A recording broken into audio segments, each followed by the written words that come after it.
Hola chicos, bienvenidos a nuestra clase número 4. Today's title, Campamentos de Verano. Our learning objectives are talking about summer camps and learning more about using three tenses. Before we start, I would like us to have a recap on last session, and to do so, we're going to translate the following sentence into Spanish. On the green box you got some help, and you also have a challenge. Why are the verbs highlighted in different colours? I'll give you an example. For number 1, we are going to go to the theme park. Vamos a ir al parque de atracciones. You may now pause the presentation to do the exercise. Right, let's see how we did. Give yourselves a tick for each correct answer and mark yourselves out of 7. Number 2, they are going to visit the cathedral. Van a visitar la catedral. 3, the go-karting track will be fun and very exciting. La pista de karting será muy divertida y muy emocionante. The water park is on the right. El parque acuático está a la derecha. The bus station is on the left. La estación de autobuses está a la izquierda. Number 6, go straight on. Sigue todo recto. Number 7, take the second on the right. Toma la segunda a la derecha. And finally, cross the square. Cruza la plaza. And yes, why are these verbs all highlighted in different colours? Well, the reason is that they're different tenses, and look how easily we can use different tenses to create a write-up. Vamos a ir a, van a visitar as the name near future. Será, simple future. Está is the present. And these three are the imperative. Easy, right? Well done, everybody. ¿Qué campamento de verano vas a escoger? What summer camp are you going to choose? So probably what's going to make us choose a summer camp is the different activities that we can do there. So with the help of these pictures, I would like you to translate the activities I'm proposing. For example, number 1, hacer windsurf, to do windsurfing. You may pause the presentation now. Right, let's see how we did. Mark yourself out of 9. 2, montar a caballo, to go horse riding. 3, hacer vela, to go sailing. 4, hacer piragüismo, to go canoeing. 5, hacer escalada, to go rock climbing. 6, hacer senderismo, to go hiking. 7, hacer teatro, to do theatre. 8, pintar, to paint.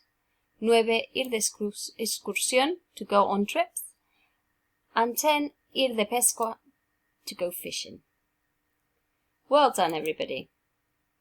Now, before we follow on the topic, let me stop a second to cast our minds back. Do you remember?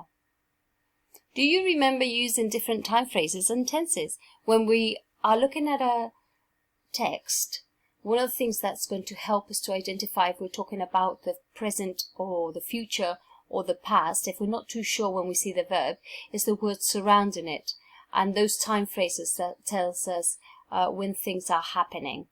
And so I would like you to now classify all these time expressions, whether it's past, present or future. You may pause the presentation.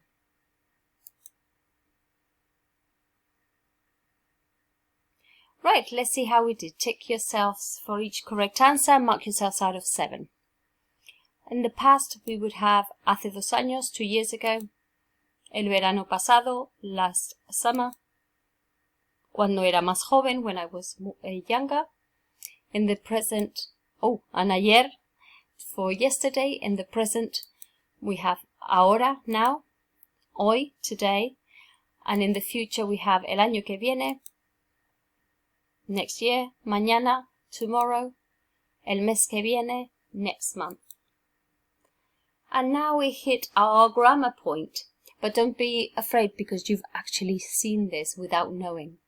We're going to talk about the conditional tense. You can use that to write about your ideal future job or your holiday, ideal future holiday, etc. And it's a condition of what would happen. For example, me gustaría. Do you remember this one? Me gustaría hacer, me gustaría comer, I would like to do something. So literally, it means to me it would be pleasing.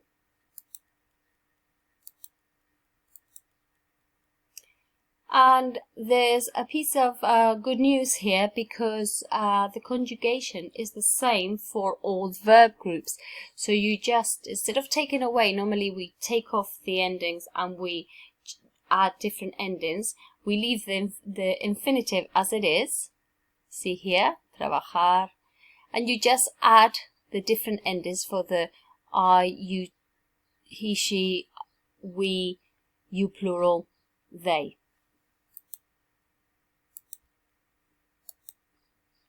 Here's an example. En el futuro me gustaría ir a un campamento de verano en Barcelona.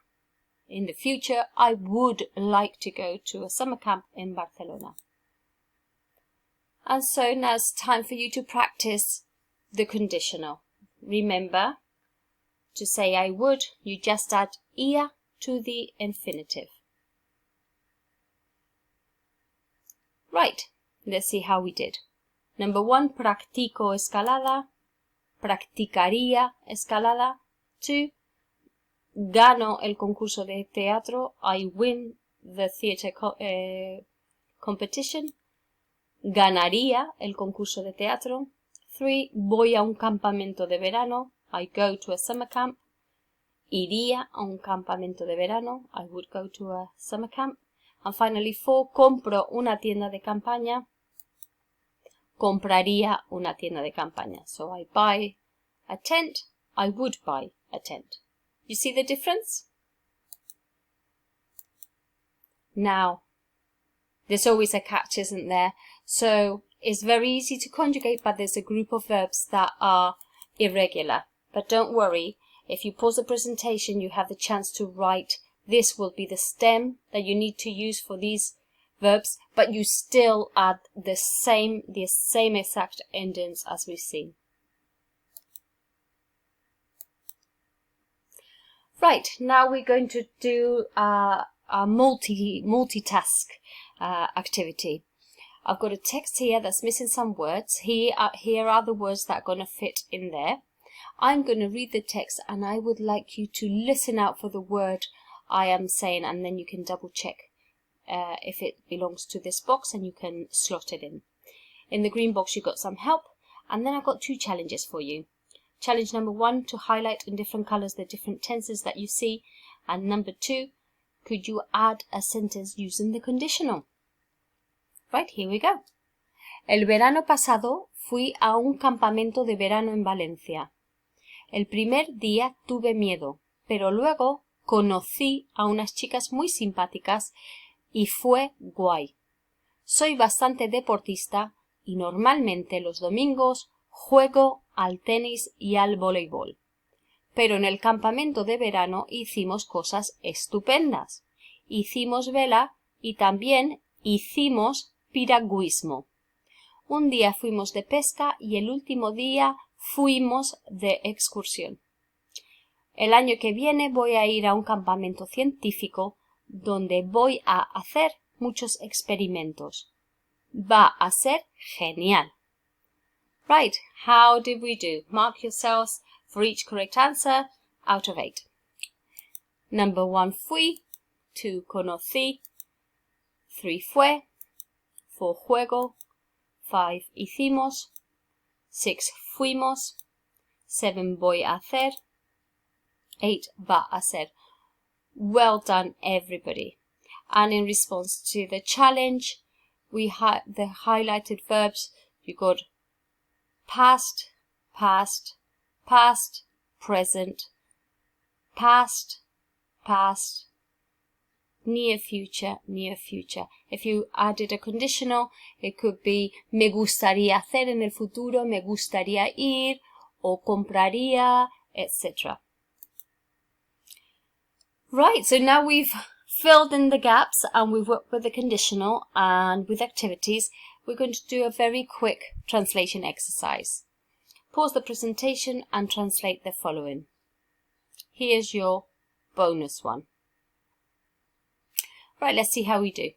I would like to go climbing because it is cool. Me gustaría hacer escalada porque es guay. Last year I did canoeing, but I did not like it because it was difficult. El año pasado hice piragüismo, pero no me gustó porque era difícil. Next year I will do horse riding because I love horses. El año que viene voy a montar a caballo porque me encantan los caballos. Your bonus one, give yourself 2 points for this one if you get it. Would you like to do hiking? Not in your dreams. We saw this when we were given excuses not to go out. ¿Te gustaría hacer senderismo? Ni en sueños. Well done, everybody. Right, so we've dissected all about the tenses and summer camps, and now it's your turn to do a write-up. Please check that you include 3 tenses, use time phrases, include at least 5 activities, and give an opinion. If you want a challenge, you can say whether you met somebody and what activities or sports you did with them. And here I got an example of how you could start each part of the narration. So, el verano el año pasado fui a un campamento. Last year or last summer I went to a summer camp. Normalmente, normally I do this, but in the summer camp I did that.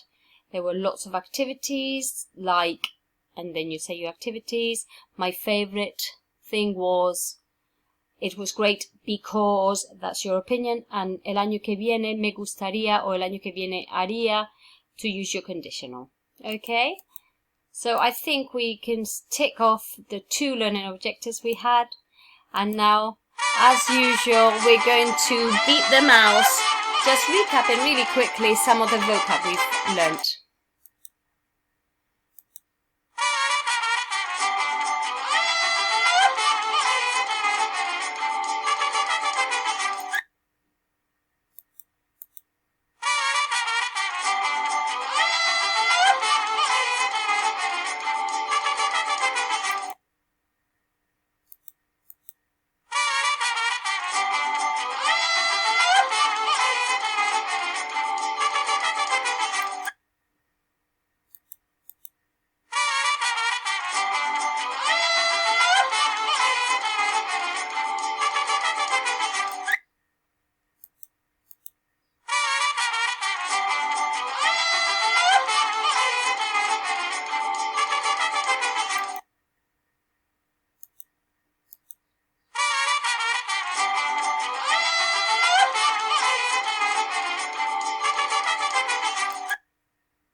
And that's all for now from me. I hope you enjoyed the lesson. As always, please feel free to email me if you have any questions or you're not sure about anything that we've seen in the lesson. I would be very glad to clarify any doubts you have. And for the minute, stay healthy, helpful and calm. And I'll see you soon. Hasta pronto!